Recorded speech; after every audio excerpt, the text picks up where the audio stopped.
మాత్రం మీరు జాగ్రత్త పడాలని ప్రత్యేకంగా కూడా చెప్తున్నాం. ఫస్ట్ మన లీడరు, మన కార్యకర్త. థర్డ్, ఫోర్త్, 10th దాంట్లో వాళ్ళు ఏదైనా మీరు ఇబ్బందులు లేకోకుండా చూసుకుంటారు. ఊళ్ళో గ్రామాల్లో ఎవరికి ఇబ్బంది లేకుండా చేయాలనుకుంటే అది మీకే మీ విజ్ఞతకే వదిలేస్తాం. రెండు తీసుకురండి, వాళ్ళకి చాలా ఇబ్బందికరంగా ఉంటే తీసుకురండి, మేము లేదని చెప్పు. కానీ మా ఊళ్ళో తీసుకొని వచ్చి నసరకోటలు పెట్టించినప్పుడే అక్కడ ప్రాబ్లం వస్తుంది. ఆ గ్రామం వస్తలే, ఆ గ్రామం లీడర్లే పిలుచుకొని వచ్చి పెడితే అదేమి ఇబ్బంది ఉండదు. కానీ వేరే ఊళ్ళో వచ్చి పెట్టినప్పుడే చాలా సమస్యగా అది మారుతుంది. ఇప్పుడు ఉదాహరణకి మాకు ఇంకా ఇద్దపల్లిలోనే 3 వచ్చినాయి అలాంటివి. ఇప్పుడు 2.5 లక్షల రూపాయలు ఇంకా ఇవ్వాలి చెప్పి, కానీ ఆ గ్రామస్తులు తెలియకుండా అక్కడ మన మురళి వాళ్ళ ఊళ్ళో పోయి ఆత్మహత్యలు పోయి వాళ్ళ బంధువులన్నీ అక్కడ వాళ్ళు తీసుకొచ్చి పెట్టారు. అక్కడే సమస్య వస్తుంది. దానికని దయచేసి అలాంటివి చెయ్యొద్దండి. ఆ రోజు మన తెలుగుదేశం చాలా ఇబ్బందులు పెట్టారు వైఎస్ఆర్ దుర్మార్గులు. అవన్నీ కూడా మీరు కూడా దృష్టిలో పెట్టుకోవాలని ప్రత్యేకంగా కూడా తెలియజేస్తున్నాం. చూస్తా ఉన్నారు మీరు నిన్న మొన్న ఏం జరుగుతున్నాయని.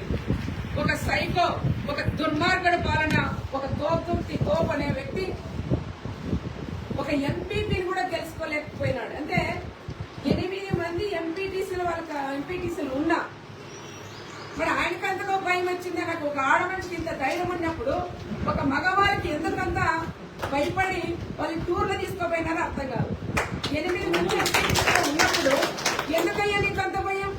నీ వాళ్ళని ఎంకిటి పెట్టుకొని వచ్చి వాళ్ళ కుటుంబం వాళ్ళ ఇళ్లలో వాళ్ళు ఉండి రావయ్య అంటే వాళ్ళు వస్తారు. వచ్చిన తర్వాత తీసుకొని వచ్చి నువ్వు ఎంపీపీ చేసుకొని పోవు. దీనికి ఎంతగా రాజకీయం చేస్తున్నావు? ఈ రాజకీయం కూడా దొంగ నాటకం. అక్కడ జగన్ రెడ్డి మర్చిపోయాడంట. రాప్తా నియోజకవర్గంలో ఇంకొక ఆయనకి ఎవరికో కట్టి పెడతాడన్న భయంతో ఈయనొచ్చి ఈ డ్రామా రామగిరిలో ఈ డ్రామా ఆడారు. నాకుండే ఒకే ఒక ఎంపీటీసీ. ఆ రోజు చంద్రబాబు నాయుడు గారు వద్దన్నారు కాబట్టి మనం పోటీ చేయలేం. లేకుంటే 6 మండలాల ఎంపీపీలు నా వాళ్ళే ఉండేవాళ్ళు. అది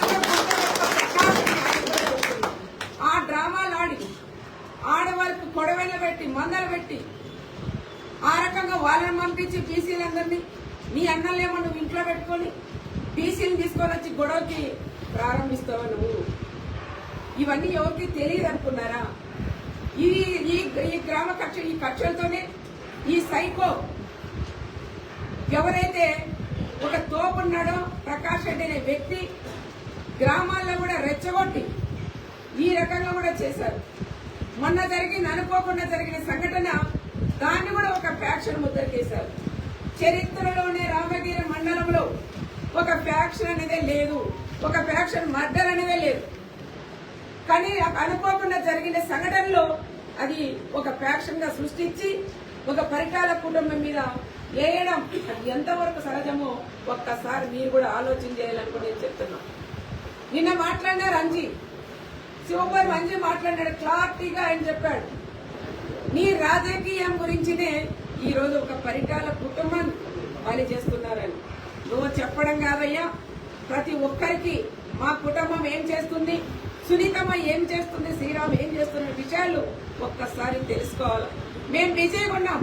నేను కానీ నా కార్యకర్తలు కానీ మా లీడర్లకి తెలుగుదేశం ప్రభుత్వం వచ్చింది, మేము మాట ఇచ్చాం, మాట నిలబెట్టుకోవాల పనులు చేయాలని తాపత్రం తప్ప నా కార్యకర్తల లీడర్లకి మాకందరికీ తప్ప వేరే ఆలోచన కూడా రావట్లేదు. ఆయనకి పొద్దవాదు, ఏం పని పాట లేదు. ఇన్నాళ్ళు సంపాదించిందని నోట్లు ఎంచుకొని ఇంట్లో పెట్టుకోవడం, వాళ్ళ అన్నదమ్ములు ముగ్గురు కూర్చొని ఒకరికొకరు మాట్లాడుకొని ఏదో రకంగా వీళ్ళని ఇబ్బంది పెట్టాలనే ఆలోచనతో అనవసరంగా ఈ విధంగా గొడవలు కూడా నేర్పుతున్నారు. మరి మనమే ఆ విధంగా చేయాలంటే గ్రామాల్లో కాదు జిల్లాలో కూడా అడుగు పెట్టుకోకుండా చేసే శక్తి నాలో ఉండాలని ప్రశాంతంగా ఉండాలి. కక్షలో కార్యక్రమంలో వద్దు, ఫ్యాక్షన్లో వద్దని ఫుల్ స్టాప్ పెట్టిన వ్యక్తే ఒక పరిటాల సునీతమ్మని కూడా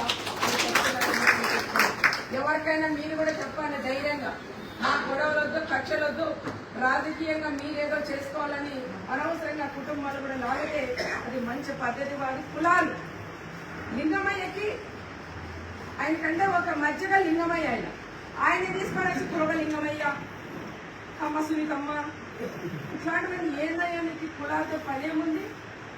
లింగమయ్య కంటే ఒక పేరు లేదా? వాళ్ళ కుటుంబానికి ఒకటి నేమ్ ఉండదా? ఇప్పుడు పరిటాలను ఉన్నప్పుడు వాళ్ళకి మధ్యగా ఉంది కదా. ఆ రకంగా కాకుండా అందరినీ రెచ్చగొట్టేదానికి ఆ సైకో ఆయన చేస్తున్నారు. దాన్ని ఎన్నెత్తూ రెచ్చగొట్టి ఏం చేసినా కూడా భయపడే ఎవరు కూడా లేవని మరొకసారి కూడా చెప్తున్నాం. ఆ కుటుంబానికి కూడా మనమందరం కూడా సానుభూతి కూడా మనం తెలియజేస్తూ ఈ ప్రోగ్రాం మీరందరూ వచ్చిన ప్రత్యేకంగా